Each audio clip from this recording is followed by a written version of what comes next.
আসসালামু আলাইকুম আরহামতুল্লাহ। প্রিয় দর্শক, রমজান মাস এমন একটি মাস যে মাসে মহান আল্লাহ রাব্বুল আলামিন মানুষের হেদায়েতের জন্য পবিত্র কুরআন নাজিল করেছেন। এই মাস রহমত, মাগফিরাত ও নাজাতের মাস। এই মাসে মহান আল্লাহ রাব্বুল আলামিন রোজা ফরজ করেছেন। পবিত্র কুরআনে আল্লাহ রাব্বুল আলামিন বলেন, হে ঈমানদারগণ, তোমাদের ওপর রোজা ফরজ করা হয়েছে, যেমন ফরজ করা হয়েছিল তোমাদের পূর্ববর্তীদের ওপর।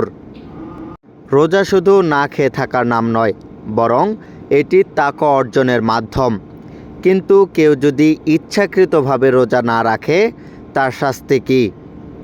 যদি কোনো ব্যক্তি শরিয়াসম্মত কারণ ছাড়া ইচ্ছাকৃতভাবে একটি রোজাও ভেঙে ফেলে বা না রাখে, তবে সে বড় গুনাহগার হবে।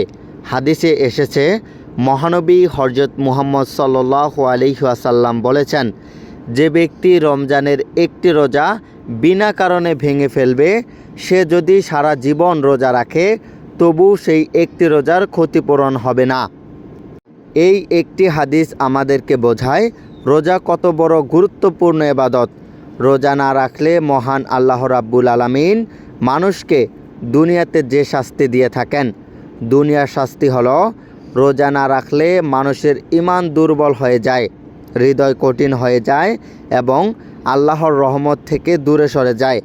আর আখিরাতের শাস্তি হলো, হাদিসে বর্ণিত আছে, কিছু লোককে জাহান্নামে উল্টো করে ঝুলিয়ে রাখা হবে, তাদের মুখমণ্ডল ছিঁড়ে যাবে। রাসূল সাল্লাল্লাহু আলাইহি ওয়াসাল্লাম জানতে চাইলেন, এই লোকগুলো কারা যাদেরকে উল্টো করে ঝুলিয়ে রাখা হয়েছে এবং মুখমণ্ডল ছিঁড়ে যাচ্ছে? তখন রাসূল সাল্লাল্লাহু আলাইহি ওয়াসাল্লামকে বলা হয়, এরা সেই লোক যারা সময় হওয়ার আগেই রোজা ভেঙে ফেলত। প্রিয় দর্শক, রোজা শুধু একটি আমল নয়, এটি জান্নাতে যাওয়ার বিশেষ দরজা আর রায়হান। যারা রোজা রাখবে, কিয়ামতের দিন তারা আর রায়হান নামের এই দরজা দিয়ে জান্নাতে প্রবেশ করবে। আসুন আমরা কেউ যেন ইচ্ছাকৃতভাবে রোজা ত্যাগ বা নষ্ট না করি। যদি আমরা অতীতে ভুল করে থাকি, এখনই মহান আল্লাহ রাব্বুল আলামিনের কাছে তওবা করি।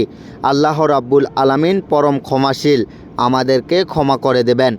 মহান আল্লাহ রাব্বুল আলামিন আমাদের সবাইকে সঠিকভাবে রোজা রাখার তৌফিক দান করুন, আমিন।